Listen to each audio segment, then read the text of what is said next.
Prisons sit in the court users committee meetings, and as such, we are able to have representation in every county in the Republic of Kenya. It matters court users. So all our issues we are able to raise directly to the judiciary, and the judiciary has thankfully been able to listen to us.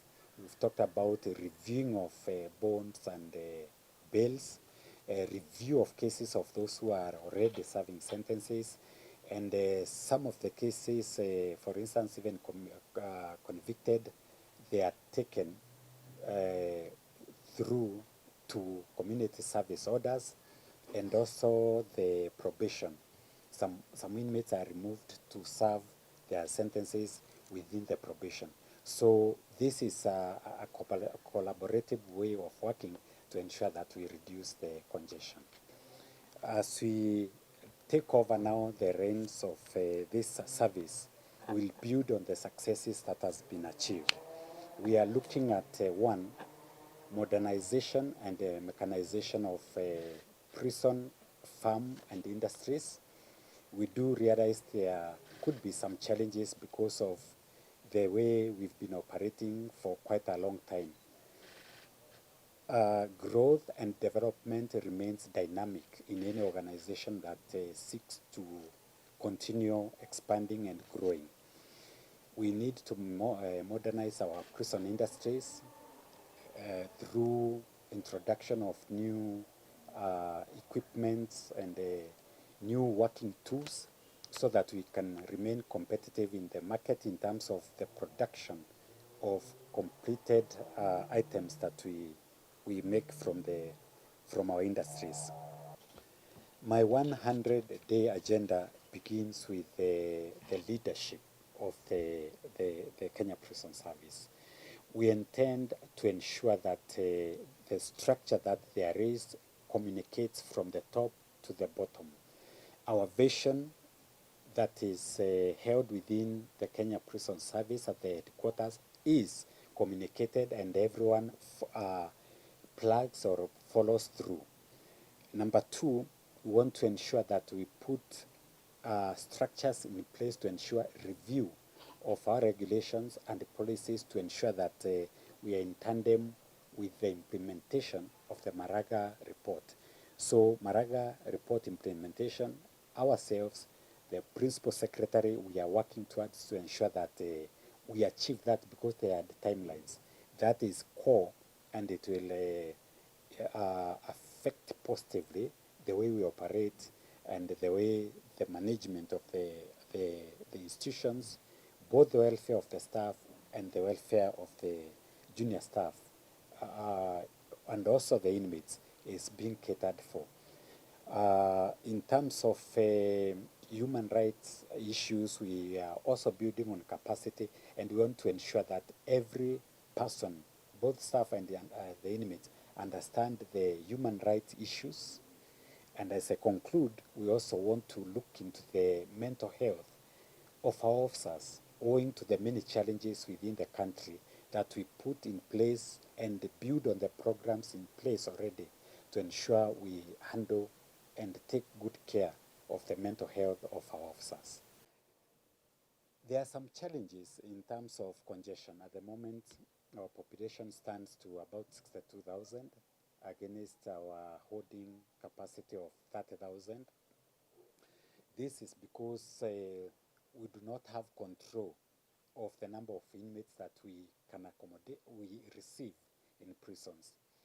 That being the challenge, what we are doing to ensure that we reduce the numbers is through using community service orders, review of cases through the judiciary, and of course ensuring that through the courts, they are also granting lower cash bails and bonds to ensure those who are facing trials, they can still proceed with their trials outside the prison.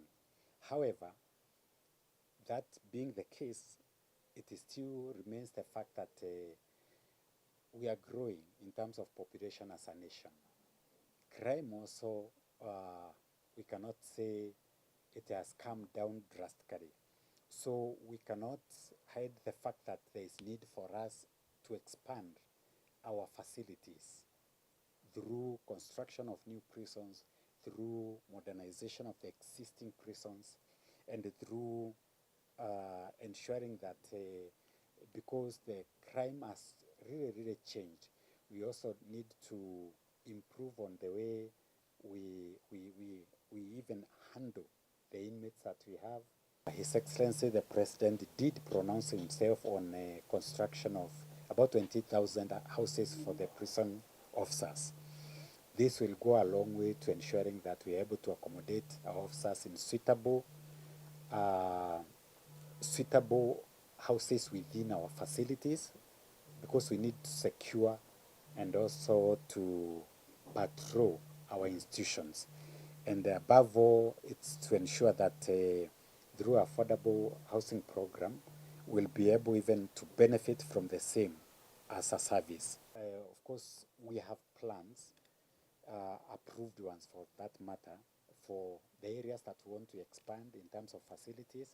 You may realize that in the past, some of the institutions didn't have facilities for schools, hospitals, and even training, vocational training like industries. So the modern facilities that we want to come up with will have these components so that we ensure by the time an inmate leaves prison, for sure they are well trained.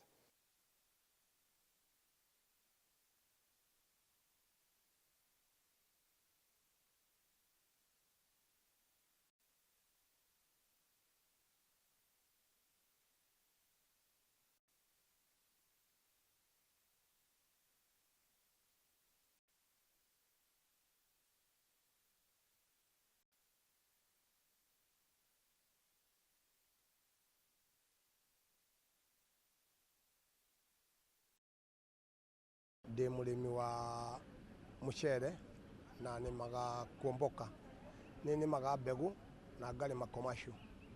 Nimaga ika 18, no ika 8 ikoragwo ci cia mbegu, ika 10 ikoragwo ci cia commercial. Na ihinda riri nitwona nituguteithika muno na tabarira ino ya irehetwo ni Karu, ni undu mucere witu kiria gituthinagia muno ni mbegu, na nituona nitukufaidika na uhandi wa mbegu kwa uingi, tondu ciina abathiri aria makubathiri na aria magucoka macirehe kuma Tana River nginya guku nigetha ihotwo kupaku. Ningiuga tuhana ta arimi a mucere nituteithikite muno, tondu niturakoragwo twina thina ucio wa mbegu na thina wa kwendia mucere witu, na nitwaigua nitukureherwo indo ta dryer cia kumagia mucere nigetha mucere ugukaga wina mixture iria irendekana ni macini. Koguo uria ingiuga ni gucokia ngatho he Karu, tondu nituona ni moka na mubango mwega. Nituronaga mucere ndurahotaga gukorwo wina tillers cia kuigana, tondu turaheagwo mbegu iria itari certified seed, na igakoragwo mucere nurambagiria kurehe mirimu ta murimu wa yellow.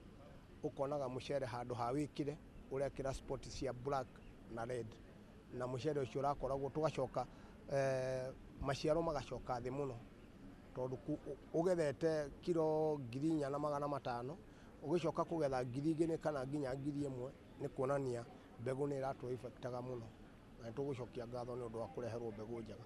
This is your chance now to come and talk and demand what you want the Kenyan government to do for you. So tupige makofi tafadhali, na wenye wanajua kupiga ngemi mseme ngemi. Tupige makofi makubwa.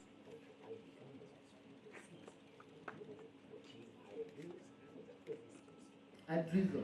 But it was we were able to get everybody to come here. The research scientists who are here.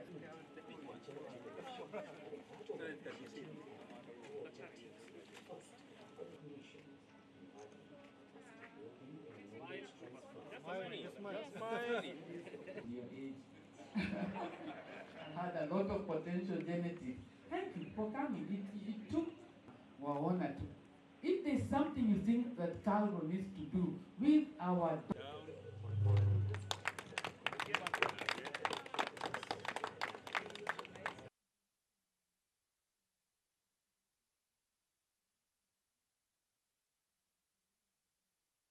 association that has been working on rice for quite some time across staff, farmers.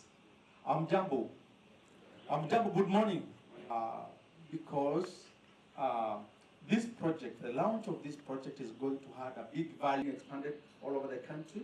We would wish these farmers are using certified seed. Partners I can see here, IRI, through their rice variety that they through their leadership for launching this program team leader for our regenerative rice value chain program.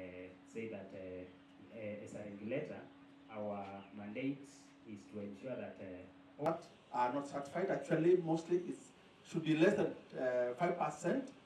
But our policy department, and at the county level, we have the CEC. We include everybody who is important in this process of having or making sure that we have.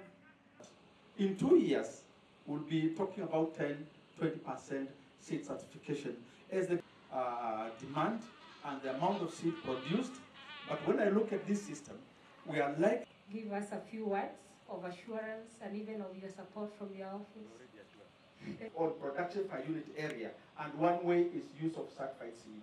I'm happy to see the included in our catalog. So whatever you see, it is of high quality. The farmers who are there to do training and ensure that the seed that is produced in those areas, ensure everything is done as per the law. Thank you.